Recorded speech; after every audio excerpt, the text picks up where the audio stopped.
Attention, Commanders family. This might be the week that defines the direction of our franchise, but beware, we're on the edge of a cliff. What's going on with the decisions of this staff? There are 3 young gems on the team that could be the key to an explosive end of the season, but they are being completely ignored.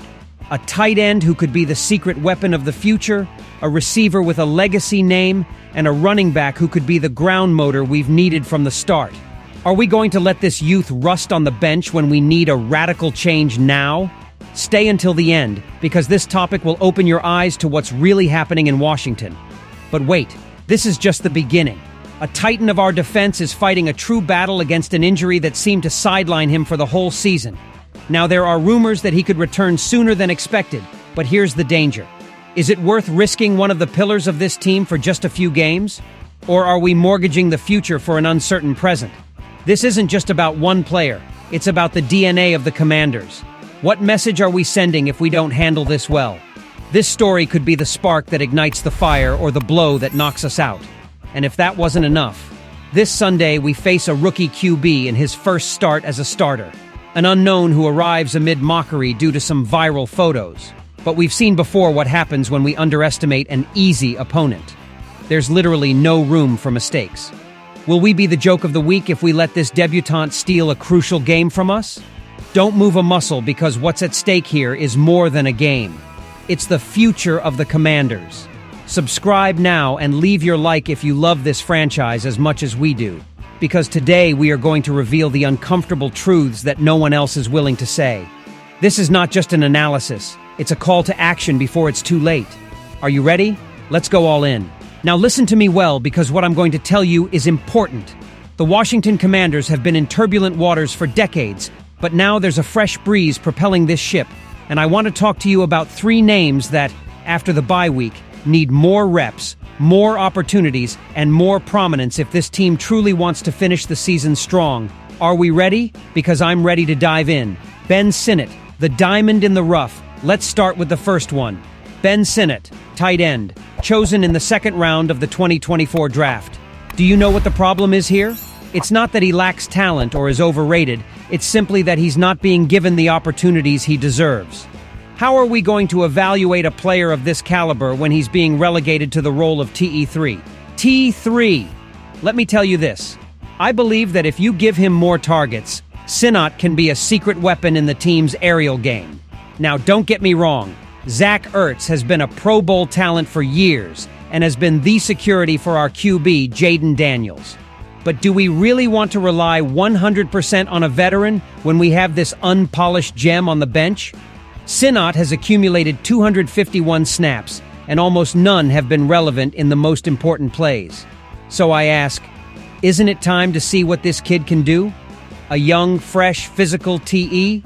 Give him the ball and let him shine. Start building a future today. Luke McCaffrey. Is it time for his big arrival? Now, here comes another name that it hurts me not to see being used to its full potential. Luke McCaffrey, the rookie receiver. Since when do you have a day 2 draft gem with a name like McCaffrey? Brother, we know those genes run with pure excellence, and use him sparingly. With Noah Brown possibly out for the rest of the season, you desperately need someone who can step up and complement Terry McLaurin. I'll tell you this, Luke is ready. And if he's not, then make him ready by giving him more snaps, more routes, and more targets. Look, according to Pro Football Focus, most of his plays are from the slot and he looks promising. But let's be honest. How many times have you seen Daniels hesitate to throw to him? Here the problem might be confidence. But a QB-receiver relationship isn't built on the bench. It's built on the field. If McLaurin is receiving so much defensive pressure because there's no real second option, doesn't it make sense to give Luke a serious chance right now? I think it does. And you tell me if I'm wrong. Chris Rodriguez, the engine we need. And what about the ground game, huh? Because if you tell me we're fine with Austin Eckler's injury, I'll give you a reality check. It's clear that this offense loses a lot without him. But guess what? You've already seen what Chris Rodriguez Jr. is capable of. This rookie RB had his flashes in 2 games where he really showed that he can handle the tough yards, the physical contact, and keep the offense moving. You want Brian Robinson Jr. to be fresh for the crucial moments, right? Then, for For the love of the game, use Rodriguez. It's already clear what this kid can do in short yardage situations. And I'll tell you something else. This is the moment to know if you have a real wild card in your hands. Games are going to get physical, and you need backfields that can handle the load. Why insist on limiting his playing time? Are you waiting for someone to bill you if you make him shine? Please, Dan Quinn, Adam Peters, do the right thing here. Look, this team is rebuilding. Dan Quinn and Adam Peters are betting on development, culture, and youth. And I tell you, that is the right direction. They've brought in young and fresh talent with 9 picks from the last draft.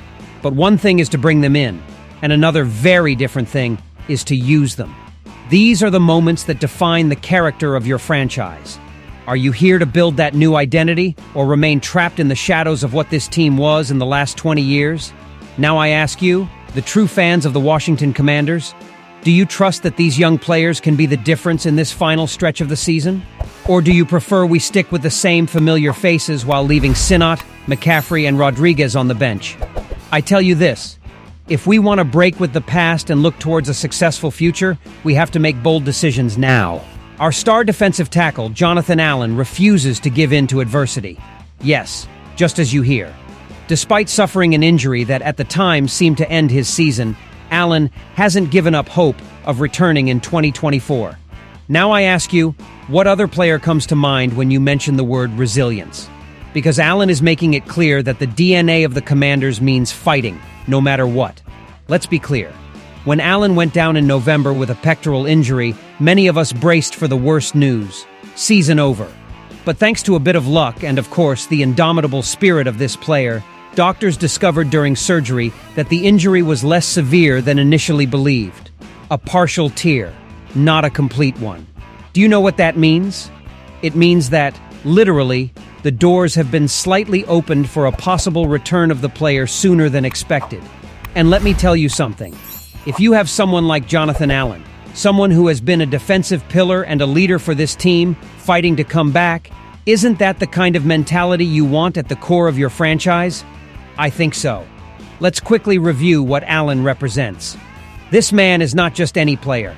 He is a 2-time Pro Bowler who has been the backbone of the Commanders' defensive line since he was selected in the first round of the 2017 draft.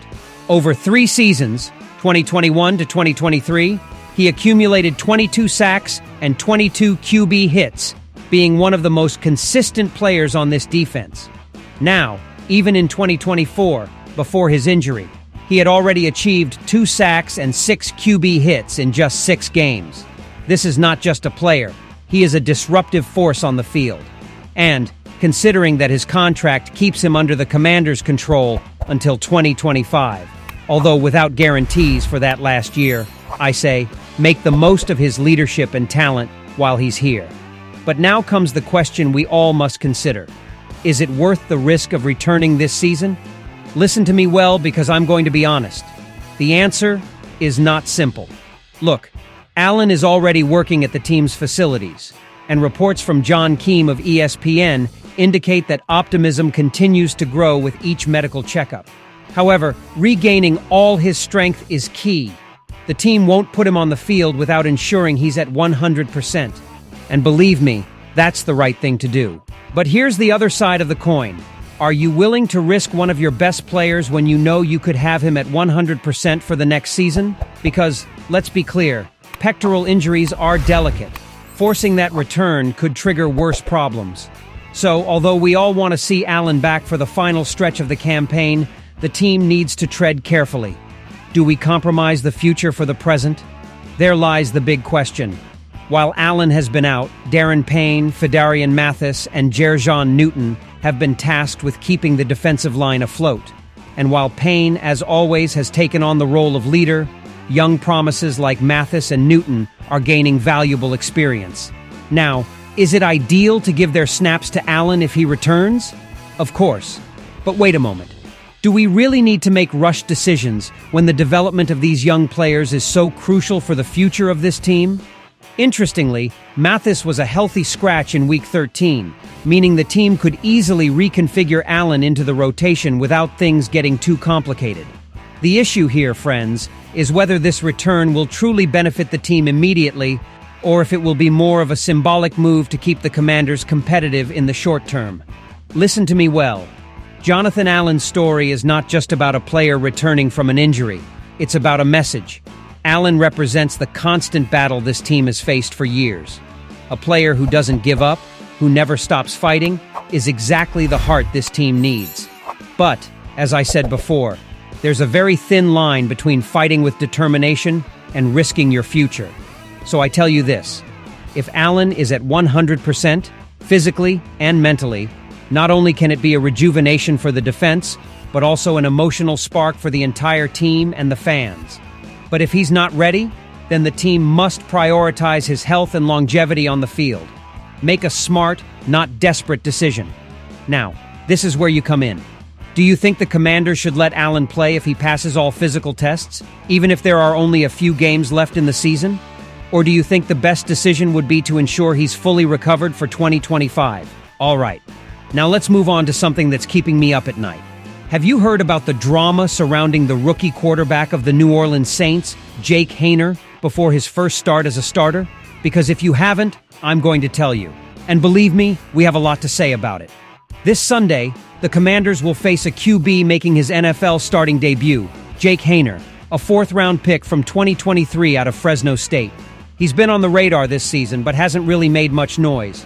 He's completed just 14 of 29 passes for 177 yards and a touchdown in 7 appearances.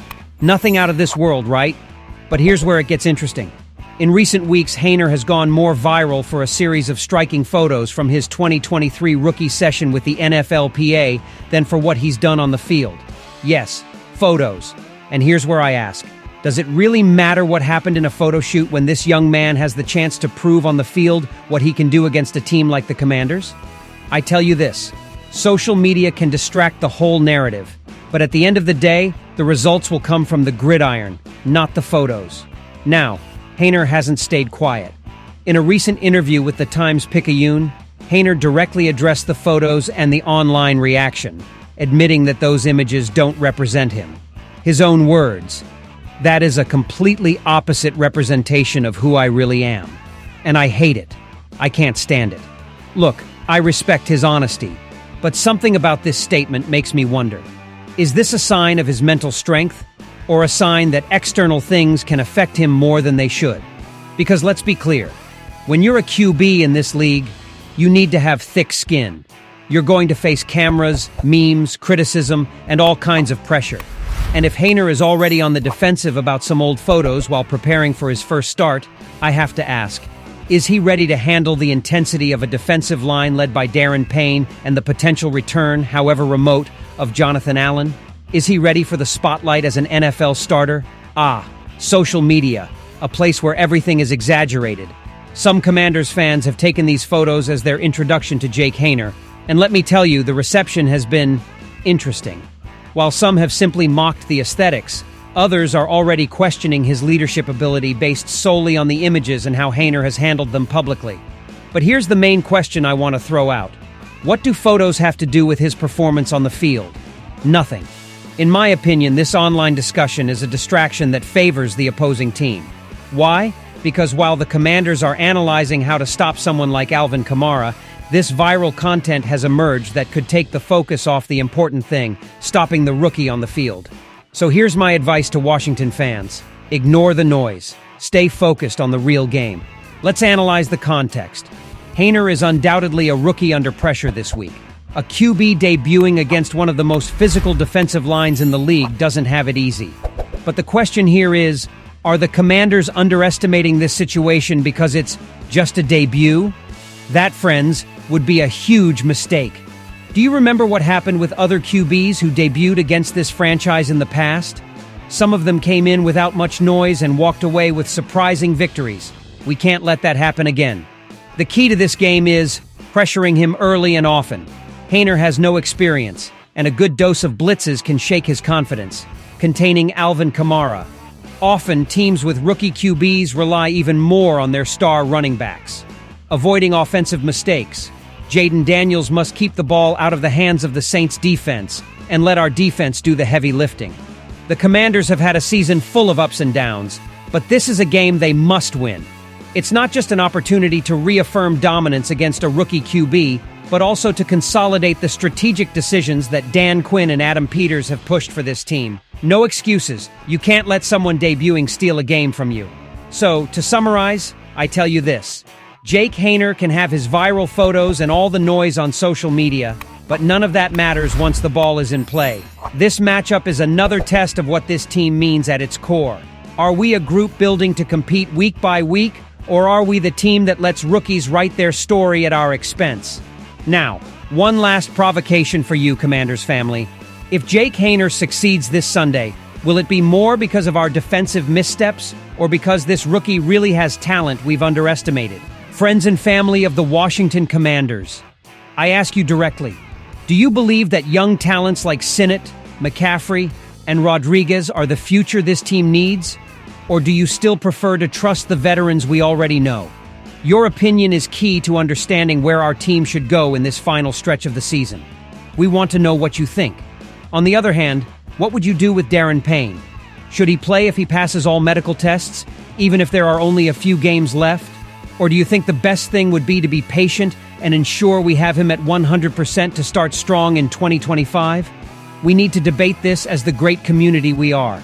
And finally, after this Sunday, what will happen if Jake Haener has a great performance against us? Will it be entirely due to our defensive strategy mistake, or should we acknowledge that this rookie might have something special? Don't stay silent. We want to read your opinions. If you love the Commanders as much as we do, this is just the beginning of a conversation we need to have as a family. Join this community, subscribe to the channel, and be part of a unique space where all fans share our passion for this team. Together, we can turn this into a true fan family. It's your turn to take action. Like the video, subscribe, and of course, comment your opinion below, because here your voice will always be heard.